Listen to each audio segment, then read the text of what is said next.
मित्रों, बरेपा चैनल आपके सामने फिर आज का प्रोग्राम लेकर के आए हैं। पहले मैं एक शख्सियत हैं हमारे साथ, अजय जी, अजय कुमार। अजय कुमार पेशे से तो शिक्षक हैं, लेकिन प्रोफेशन प्रमुख नहीं है, बल्कि गरीब बच्चों का सेवा, उनकी पढ़ाई लिखाई में मदद करना, बच्चों के पढ़ाई लिखाई से संबंधित पाठ्य पुस्तक वगैरह मुहैया कराते हुए शिक्षा देना।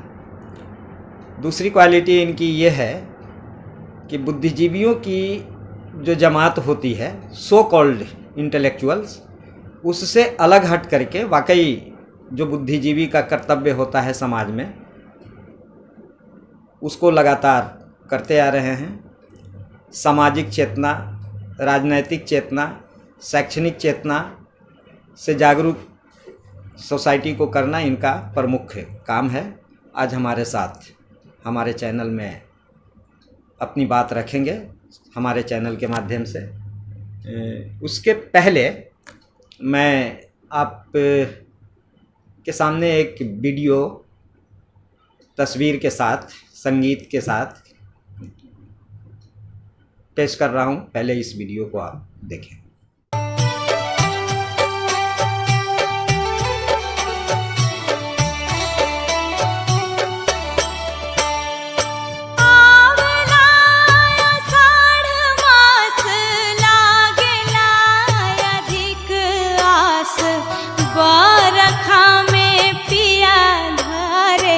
रही तन बटोहिया पियाई तन बुनिया में, राखी लिह तन दुनिया में।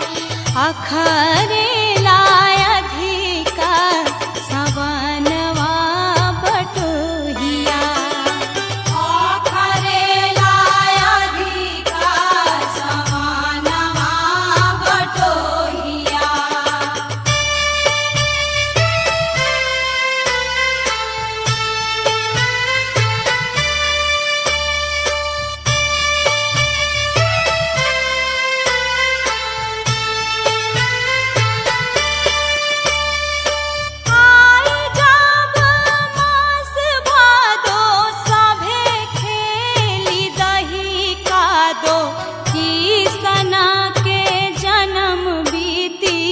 असही बटोहिया आसीन महीनवा के, कड़ा घाम दिनवा के। लुकवा समनवा बुझाला हो बटोहिया, लुकवा समनवा बुझाला हो बटोहिया।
अगहान पूस मासे दुख कहीं के करा से बनवासारी खेबा बनवा बटोहिया बनवासारी खेबा बनवा बटोहिया।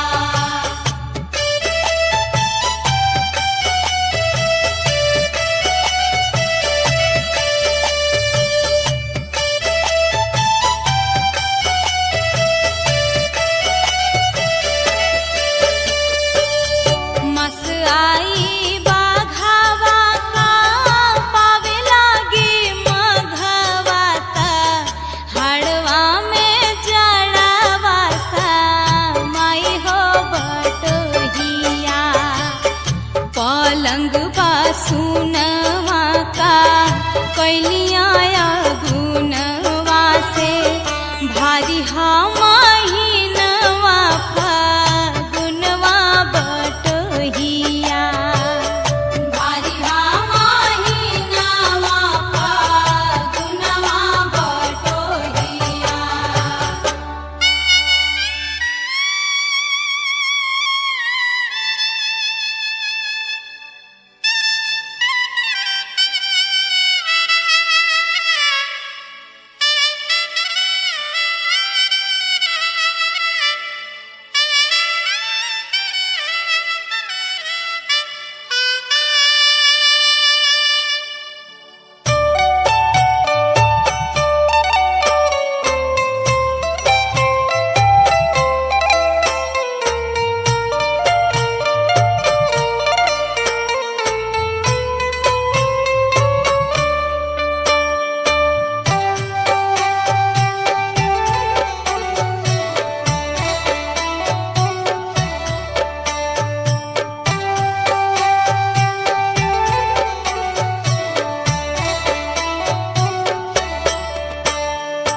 अबीरा के घोरी घोरी सब लोग खेली होरी रंगवा में भंगवा परल हो बटोहिया कोयली के मीठी बोली लागेला करे जगोली पिया बिनु भावे न चैतवा बटोहिया पिया बिनु भावे न चैतवा बटोहिया। चढ़ी बाई साख जाबा लागना पहुँची तब जेठवा दबाई हमें हेठवा बटोहिया मंगल करी कलोला घरे घर बाजी ढोला कहता भिखारी खोज पिया के बटोहिया कहता भिखारी खोज पिया के बटोहिया कहता भिखारी खोज पिया के बटोहिया। मित्रों, आपने इस वीडियो को देखा।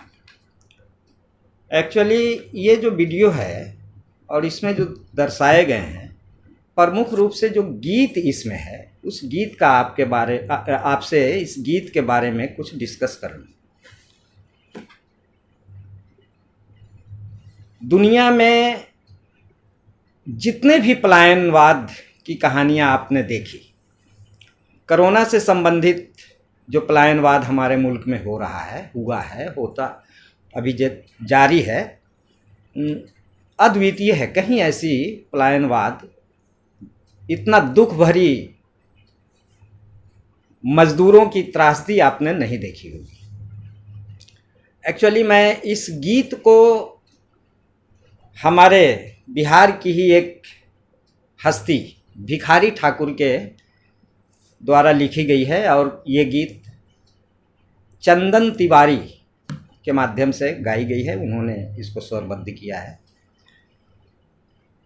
पलायनवाद की बात हो और भिखारी ठाकुर को छोड़ दिया जाए, ये एकदम अधूरा लगता है।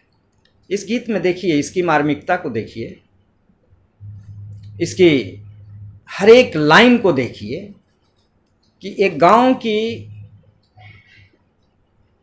महिला जिसकी अभी अभी शादी हुई है और उसका पति पूरब देश, एक दौर में पूरब देश बंगाल को कहा जाता था, कलकत्ता को कहा जाता था, कलकत्ता चला गया है, और पत्नी का विरह, उसकी वेदना, उसकी दर्द इस गीत में इस तरह से झलक रहा है जो दूसरे जगह अद्वितीय लगता है, नहीं मिलता है। और हमें तो गर्व है भाई, भिखारी ठाकुर हमारे स्टेट के हैं।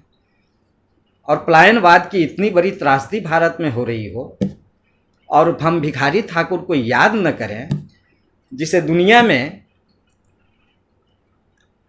भोजपुरी का भारतेंदु हरिश्चंद्र कहा गया। फिर उसके बाद देवकी नंदन खत्री ने इन्हें जो है भोजपुरी का शेक्सपियर कहते हैं, और राहुल सांस्कृत्यायन तो अपनी भाषा में एक अजीब किस्म का नाम दिया कि अनगढ़ा हीरा। ये बड़ी मार्के की बात है। और जो वियोगिनी है, वो जो मजदूर की पत्नी है, 12 महीना किस तरीका से वेदना की आग में जलती है, किस तरह से अपनी पति को याद करती है, इस गीत का ये मूल्य है। इसे मैंने इस वीडियो में डाला है ताकि आपको भी भिखारी ठाकुर हमारे जिस समाज से आते हैं, उस समाज को दुष्कृत कर दिया गया है, निकाल दिया गया है सोसाइटी से, कोई वैल्यू नहीं दी जाती है। हम दिखाना चाहते हैं कि हमारे यहाँ भी अनगढ़े हीरे वाकई हुए हैं, और ये भिखारी ठाकुर की रचना है। तो मैं संगीत के प्रति जो हमारी अपनी एक सोच है कि कैसे गीत होने चाहिए, कैसे साहित्य होने चाहिए, इस पर हमने अपनी बात रखी है। अब मैं अपने मित्र अजय जी से रिक्वेस्ट करूंगा कि ये वर्तमान पॉलिटिक्स और उसमें कोरोना जैसी महामारी, त्रासदी,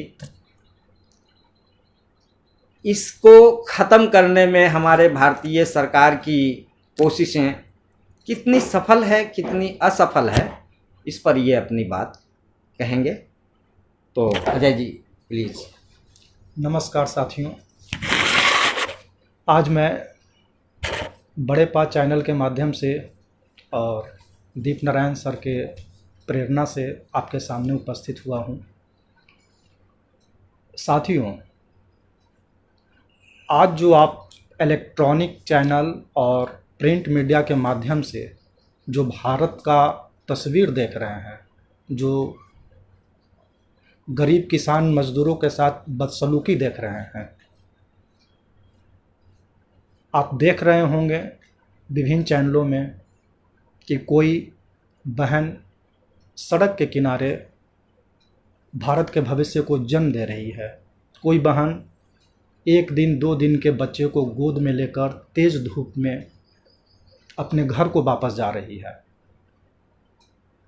कोई श्रवण कुमार अपने बूढ़े पिता को कंधा पे लादकर सैकड़ों किलोमीटर दूर पैदल चल रहा है।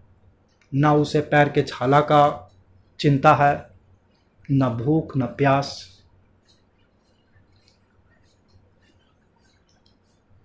कोई माँ एक चुल्लू पानी के अभाव में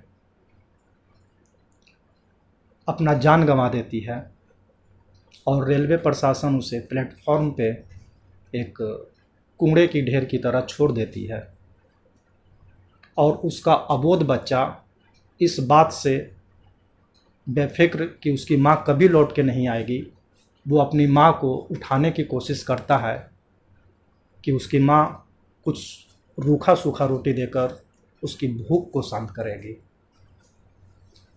साथियों, क्या आपको ऐसा लगता है कोविड-19 या कोरोना वायरस जो हमारे देश में आया और यह भयावह स्थिति जो उत्पन्न किया, यह होता नहीं, हमारे देश में लॉकडाउन नहीं होता अगर इसके लिए सीधे और हिंदुस्तान में सिर्फ एक व्यक्ति,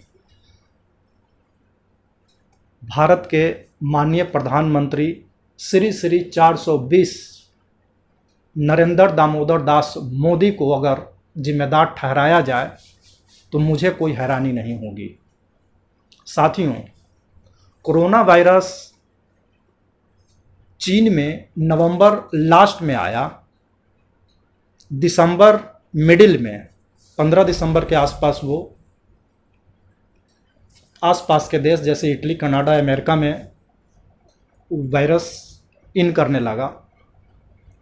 उस समय हमारे देश के जो बुद्धिजीवी वर्ग थे वो आगाह कर रहे थे प्रधानमंत्री मोदी को कि आप कदम उठाइए, आप एक्शन लीजिए, अगर यह वायरस हिंदुस्तान के अंदर आ गया तो आपको संभलने का मौका नहीं मिलेगा। लेकिन नरेंद्र मोदी के ऊपर कोई प्रभाव नहीं पड़ा, लेकिन हमारे देश के जो बुद्धिजीवी वर्ग हैं उनकी बातों का प्रभाव ताइवान पे पड़ा। भारत के बुद्धिजीवी जो बात बोले उसको ध्यान में रखकर ताइवान ने तुरंत अपने एयरपोर्ट को लॉकडाउन किया, अपने देश के नागरिक को बाहर जाने से रोका, अपने देश के नागरिक को अंदर आया लेकिन एयरपोर्ट पे उसकी स्क्रीनिंग हुई, नेगेटिव रिजल्ट आने के बावजूद उससे रिक्वेस्ट किया गवर्नमेंट कि आप क्वारंटाइन रहिए 14 दिनों के लिए। और आज देखिए ताइवान में कोई लॉकडाउन नहीं है, स्कूल, कॉलेज, बस, टेम्पो, वहाँ की अर्थव्यवस्था बिल्कुल स्मूथ चल रही है। वो चीज़ हमारे देश में भी हो सकता था। आज जो दुख, तकलीफ, दर्द आप देख रहे हैं खास करके गरीब वर्गों में, ये नहीं होता अगर प्रधानमंत्री समय रहते ये कदम उठाते। ये बदकिस्मती नहीं है हिंदुस्तान की, यह सोची समझी साजिश है। जैसा हमारे दीप नारायण सर अपने स्पीच में बोलते हैं, आदमी द्वारा आदमी के ऊपर अगर कोई अत्याचार किया जाए तो उसे बदकिस्मती नहीं समझना चाहिए, यह एक ऑफेंस है, ये क्राइम है। और मैं इन बातों से बिल्कुल सहमत हूं दीप नारायण जी से इस पॉइंट पे। आप देखेंगे कोरोना का ये जो पहलू है इससे तो हम निजात पा लेंगे, लेकिन हिंदुस्तान के अंदर ऐसी घटना कब तक चलेगी? गरीब किसान मजदूरों को कोई कब तक बेवकूफ़ बनाएगा? मैं 10-15 दिन पहले पेपर पढ़ रहा था, उस पेपर में लिखा हुआ है मद्रास हाई कोर्ट के आंख से आंसू गिर रहे हैं इस तकलीफ को देखकर। सुप्रीम कोर्ट उसका 28 मई का आप पेपर देखिए, एक निर्देश है, वो डायरेक्शन देती है स्टेट गवर्नमेंट के सचिव को और केंद्र सरकार जो है उसको कि आप भारत के नागरिक के लिए भोजन और पानी की व्यवस्था कीजिए, ये बुनियादी ज़रूरत है। और भारत के संविधान में स्पष्ट लिखा हुआ है कि बुनियादी ज़रूरत जो मानव का है सरवाइव करने के लिए, बने रहने के लिए, जिंदा रहने के लिए, वो फुलफिल करवाए। क्या आपको आश्चर्य नहीं होता? ये जो सचिव होते हैं, सेक्रेटरी, स्टेट सेक्रेटरी, ये IAS रैंक के होते हैं, क्या इनमें इतनी भी आत्मीयता नहीं है कि वह पानी का व्यवस्था कर पाए? ये अमानवीय व्यवहार, असंवेदनशीलता बताता है कि हमारा सिस्टम कितना करप्ट हो चुका है। लास्ट स्पीच में दीप नारायण जी का सुन रहा था और इन्होंने बहुत जोर देकर कहा कि हमारा सिस्टम गल चुका है, करप्ट हो चुका है। ये इस बात की पुष्टि करता है। जब सुप्रीम कोर्ट और हाई कोर्ट को डायरेक्शन देना पड़े पानी पिलाने के लिए, तो इससे बदतर स्थिति क्या हो सकती है आप सोचिए। लेटर ऑन एक संवैधानिक संस्था है हमारे देश में जिसे आप मानवाधिकार आयोग कहते हैं, ह्यूमन राइट्स। पिछले 2 महीना से जो अमानवीय व्यवहार प्रशासन और सरकार द्वारा हो रही है, ये मानवाधिकार कहाँ सो रही है, वो कब जागेगी अपने नींद से, यह भी एक सवालिया निशान है मेरे तरफ से सिस्टम के ऊपर। साथियों, आपको यकीन नहीं होगा, ये श्री 420 नरेंद्र मोदी झूठ के अलावा कुछ नहीं जानते हैं। इनके क्वालिफिकेशन तो मुझे नहीं पता। लास्ट टाइम इन्होंने लेबर एक्ट में अमेंडमेंट किया, और वह अमेंडमेंट क्या किया है, 8 घंटा का काम 12 घंटा मजदूर वर्ग करेंगे। जब उनसे पूछा बुद्धिजीवियों ने, आपने 4 घंटा क्यों समय बढ़ाया, तो मोदी जी बोलते हैं कि हम मजदूर के हित में काम किए हैं। और वह हित क्या है, 4 घंटा ओवर टाइम देंगे। आज से पहले मोदी जी की नज़र में आज से पहले ओवर टाइम था ही नहीं लेबर एक्ट में, ये मोदी जी का कहना है। लेबर एक्ट में ओवर टाइम की व्यवस्था नहीं थी, और उन्होंने 4 घंटा ऐड करके ओवर टाइम लाया। मुझे खुशी इस बात की है कि इस देश में एक उद्योगपति आदरणीय अजीम प्रेमजी सवाल पूछें मोदी सरकार से कि यह अमेंडमेंट लेबर के अगेंस्ट में है, लेबर और रोएगा, उस पर और तकलीफ होगी। मोदी सरकार एक्चुअल में गरीबों का रीढ़ का हड्डी तोड़ देना चाहती है। मोदी सरकार इस बात से अनभिज्ञ है कि किसी भी देश की समृद्धि वहाँ के किसान और मजदूरों पर निर्भर करती है। कोई व्यक्ति सोचता है कि वह अपना पैर काटकर विकास कर लेगा, ये उसकी मूर्खता है। मैं आपको एक एविडेंस देना चाहूँगा कहाँ पे मोदी झूठ बोल रहे हैं। ये बुक्स है लॉ एंड एथिक्स, अगर आप देख रहे हो, ये the institute of cost accountants of India का है, जो गाइड आउट होता है statutory body under an act parliament. यदि आपको शक हो तो आप इसके वेबसाइट icmai.in पे इसको सर्च कर सकते हैं। मैं आपको दिखाता हूं।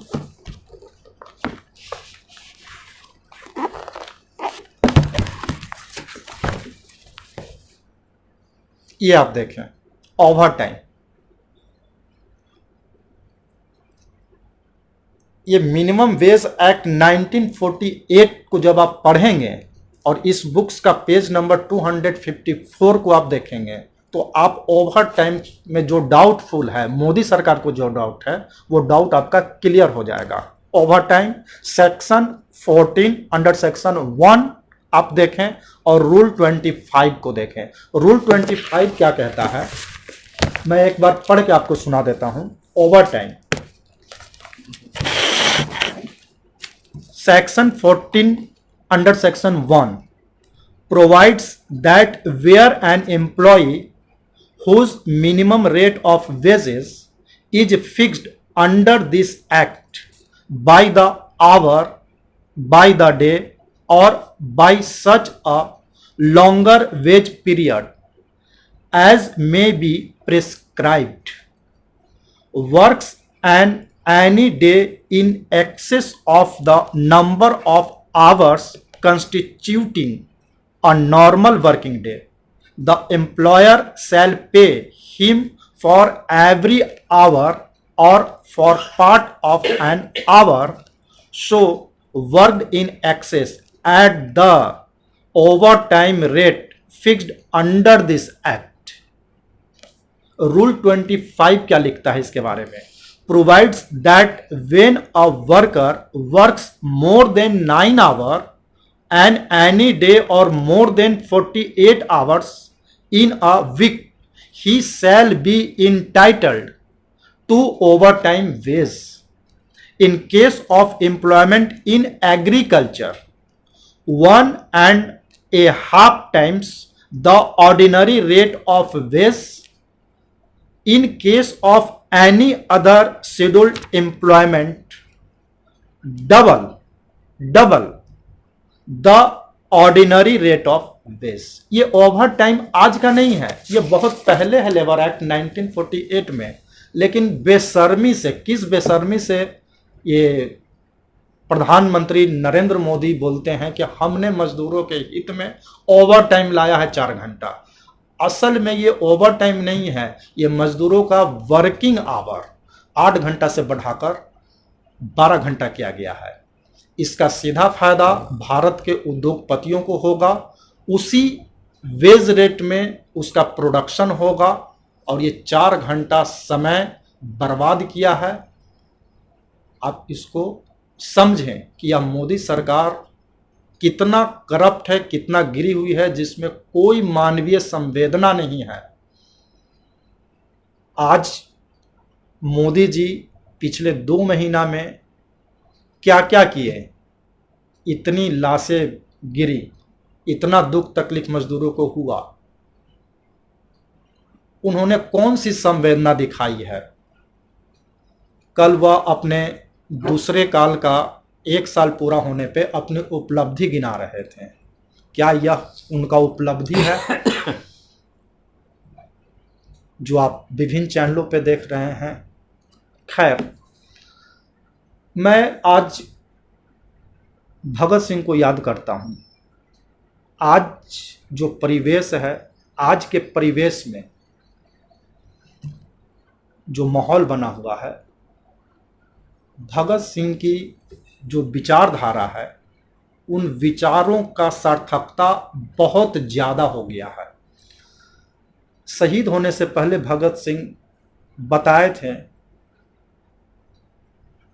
कि अगर कांग्रेस आती है और ये ढंग से अगर चलती है तो हमारे समाज में जिस दुख का उन्होंने कल्पना किया था, वो दुख बिल्कुल आज स्पष्ट दिख रहा है।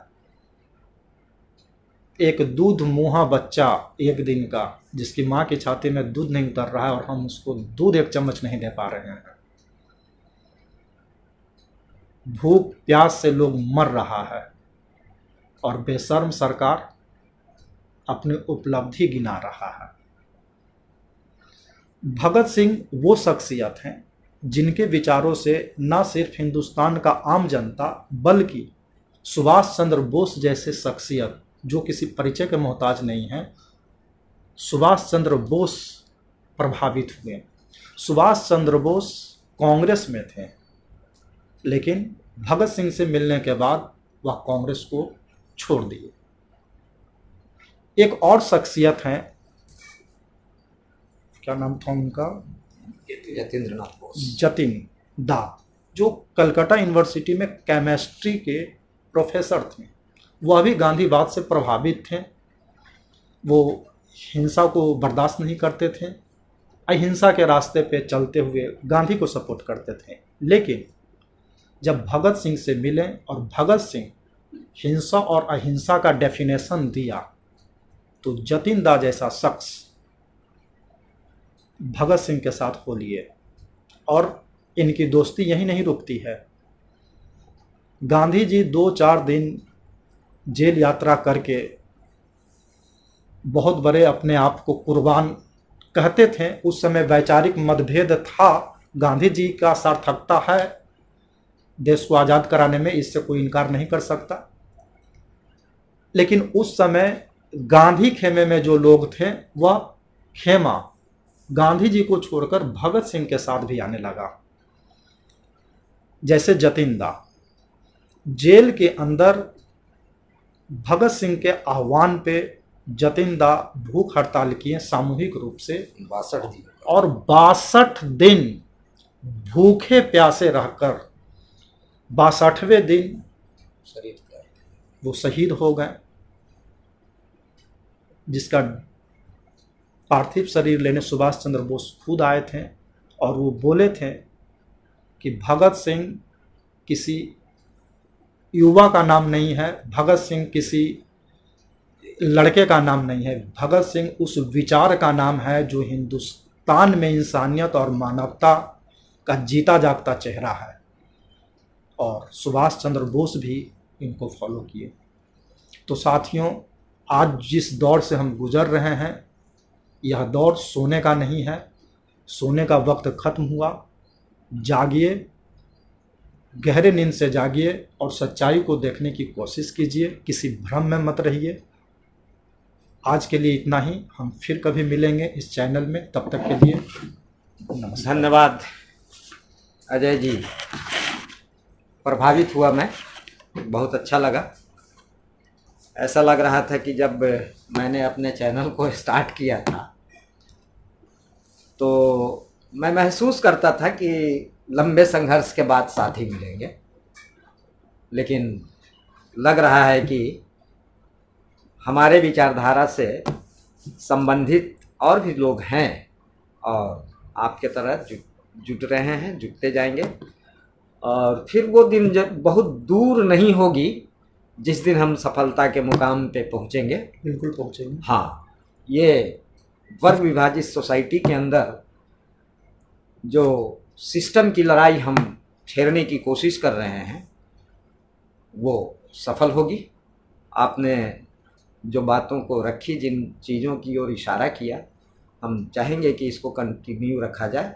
लोगों के बीच में, खेत में, खलिहान में, स्कूल में, कॉलेज में, हर जगह ये बात जानी चाहिए। और हम आपका बहुत बहुत दिल से हार्दिक शुभकामना व्यक्त करते हैं। साथियों, आज सिर्फ आज का जो प्रोग्राम था इतना ही। फिर नेक्स्ट डे हम लोग दूसरे विचारों के साथ फिर मिलेंगे।